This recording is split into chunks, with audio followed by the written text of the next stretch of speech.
We're back in the Gunners Club. We're back in the Gunners Club. You're here with Gunner and, of course, with Seuss.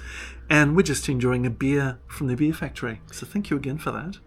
And you thought you got rid of us, didn't you?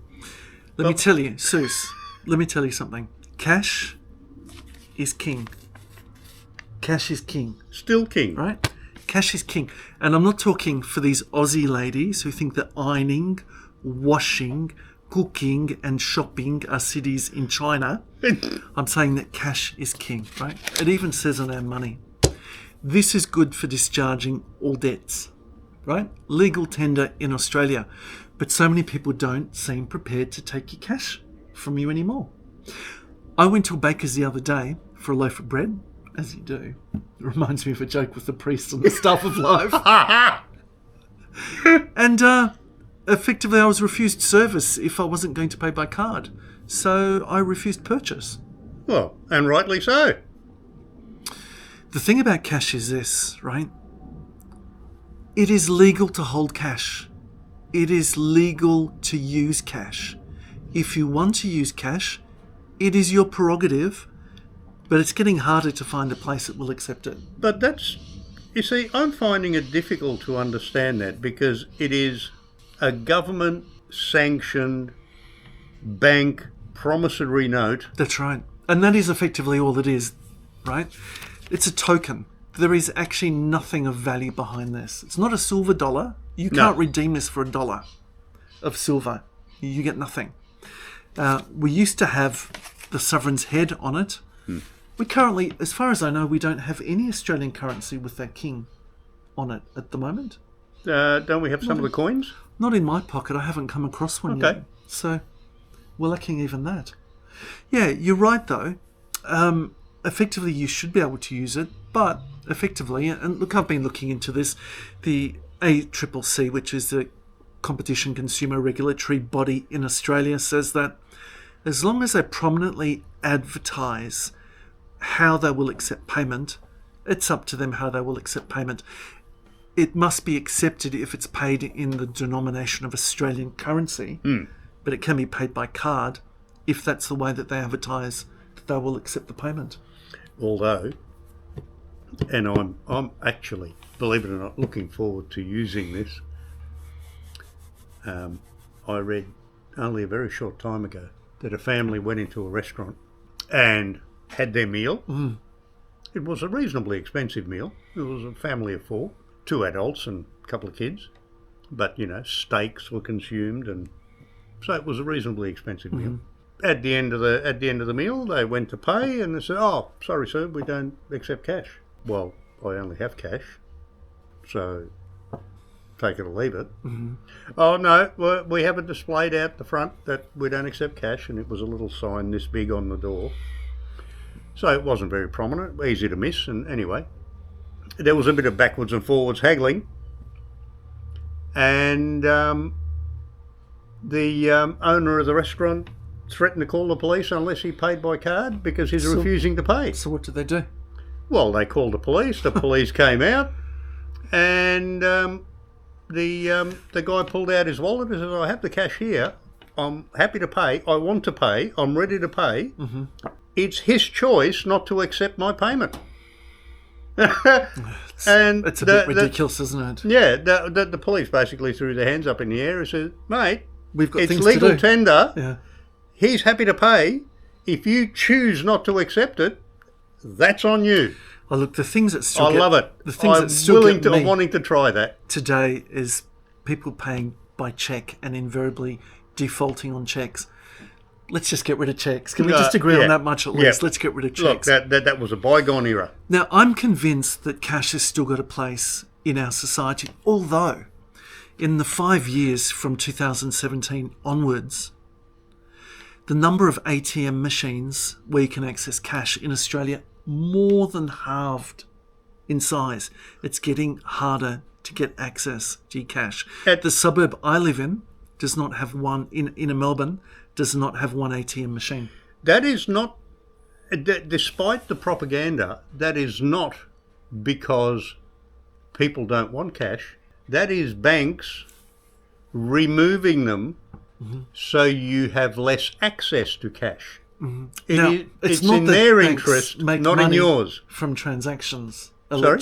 It's not that banks would make money from electronic Oh, heaven transactions. forbid no. Oh, heaven forbid no.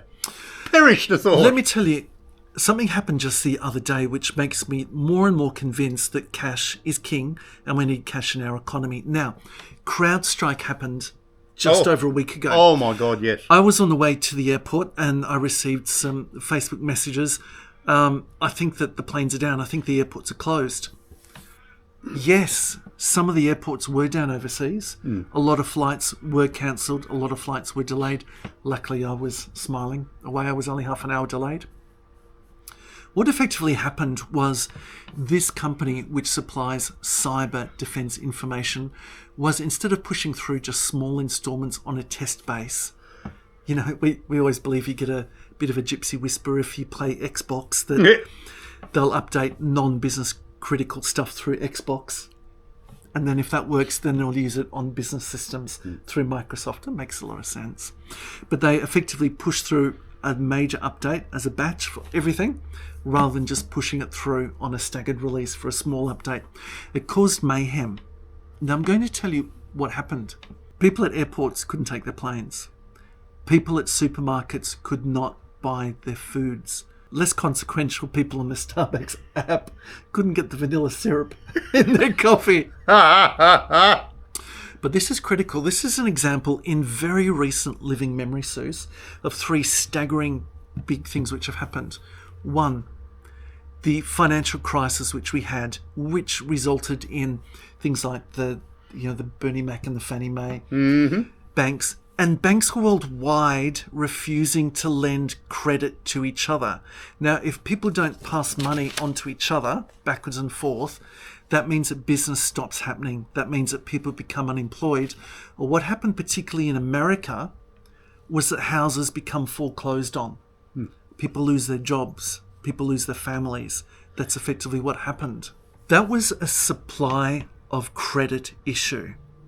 Okay, we've got now a very interconnected, universal model where we have a few key suppliers that supply things. If there's an atrophication, if it's strangled, if there's not a clear way for things to change hands like money, then the system falls apart. A second recent example, COVID, only 2 to 3 years ago.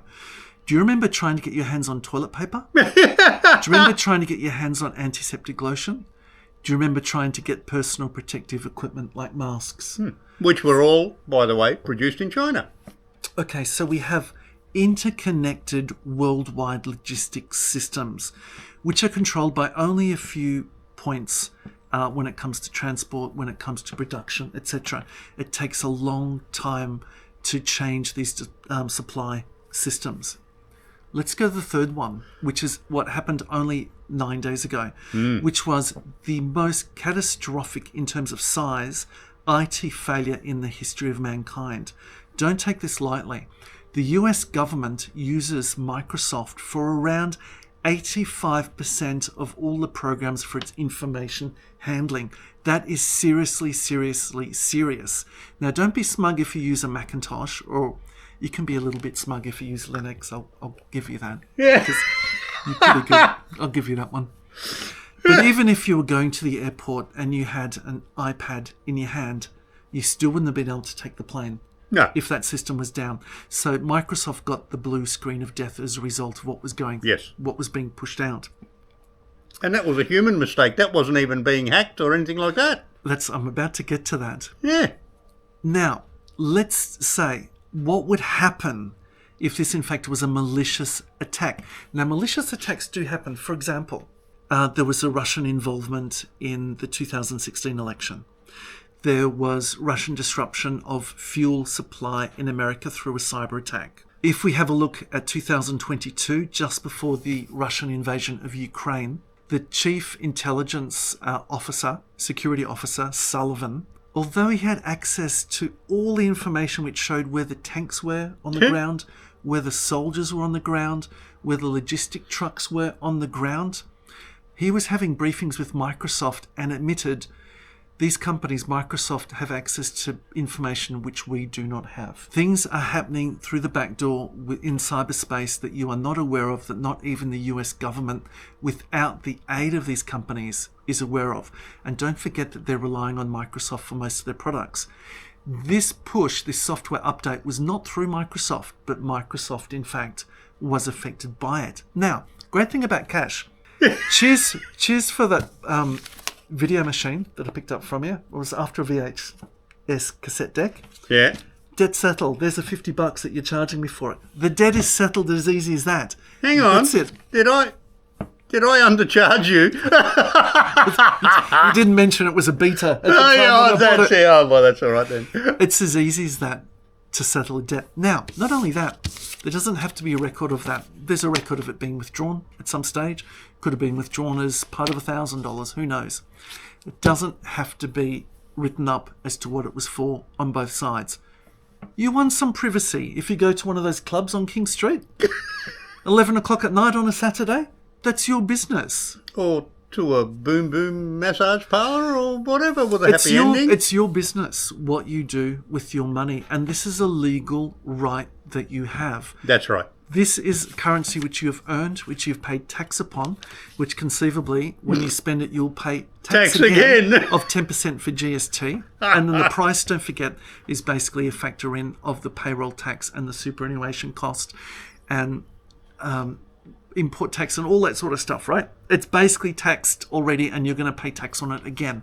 It's your business and it's your legal right what you do with it. But because I've just explained to you 3 very big restrictions in supply that have affected everyone in the economy, I would argue that businesses should be mandated to some extent in Australia and in America and in the West to accept cash. Now, here's my reason why. It's hard to argue with this. Because it's from an economic perspective. And who am I to argue with that? Economics is good, isn't it? Laissez-faire and the free hand and all that sort of stuff. Adam Smith, Wealth of Nations, etc. Okay, do you remember when the Goods and Services Act came in Australia, our GST? Yep. In America, what would you call it? The state tax, I guess. Oh. And VAT, you call it. In the UK? In the UK, your value-added tax. Yep. Was defeated the first time they tried to push it through in Australia, but it got through. Yep. Through the Conservative government. There was real opposition to that tax on particular goods that were deemed to be raw principal goods which people needed. It covered some hygiene products. It also covered some food products. Mm-hmm. I would argue that fuel is something as well which should be added as something for which cash must always be accepted and acceptable for. Yep. Food, fuel. Hygiene. Yes, definitely. Yep. Oh, look. And medical. If we don't include that as hygiene, let's say that as well. Definitely. Look, I can't see any reason why everything shouldn't be included. It's legal tender issued by the Australian government, by the Federal Reserve Bank. Yeah. How can people say they're not going to accept? How can anyone be allowed the option to say, oh, well, we're not accepting that? Seriously? At the moment, by law, they can. We do have monitoring legislation, for example, large transaction reports, suspect financial transaction reports. Look, I can understand someone going and buying a $100,000 luxury car and wanting to pay cash. Sure. There have been instances in America, I have heard, and not just America, where somebody goes to buy some expensive item and wants to pay it in dollar coins. It's legal tender, so you have to accept it. Okay, I get it. That is just being silly and malicious. But legally, it should be allowed. I mean, it would be very gangster to buy a new Mercedes with cash, wouldn't it? Yeah. It would be very, very gangster. That's right. So, yeah, okay. I get it that in some instances, to avoid money laundering, for huge ticket items, there should probably be a cap on how much cash there is to be able to be transferred. But for everyday living expenses, I am being pinged for surcharges every single time. You go to the register, it's $21, please. You go to pay, it's $21.30. There's always some surcharge. Oh, well, there's a surcharge there for using the card. Yeah. Okay, it's sort of lost the novelty paying that extra amount of money, I must say. Folks, this is your right. You've earned the cash. Keep using it. Hold on to some. In an emergency, if you want that Starbucks with that latte and the vanilla twist, you're probably, during some of these things, you're going to need the cash to grab it. Use it or lose it. It's basically right. But I would also suggest that you keep, $1,000 or two, if you can afford it, and stick it under your mattress, because you will need it. I'm not talking about pulling out your life savings. I'm talking about having, like your grandma used to say, always have $20 in your shoe, just in case you need that cab fare or to make that phone call or whatever. Well, I think the prices have gone up since then. But I do suggest you keep a couple of grand under your mattress for these situations, because when the power goes off or the computers are down and you need fuel to get to the hospital, or you need to buy food or whatever. Yeah, you don't want to rely on a sympathetic ear. No, because, we're heading down the wrong road here. Folks, you like what we do? We've got plenty of adventures out there. Why don't you have a look at our back catalogue? There's something you'll enjoy. I'm sure there is, and don't forget to like and subscribe. We'll see you soon. Catch ya.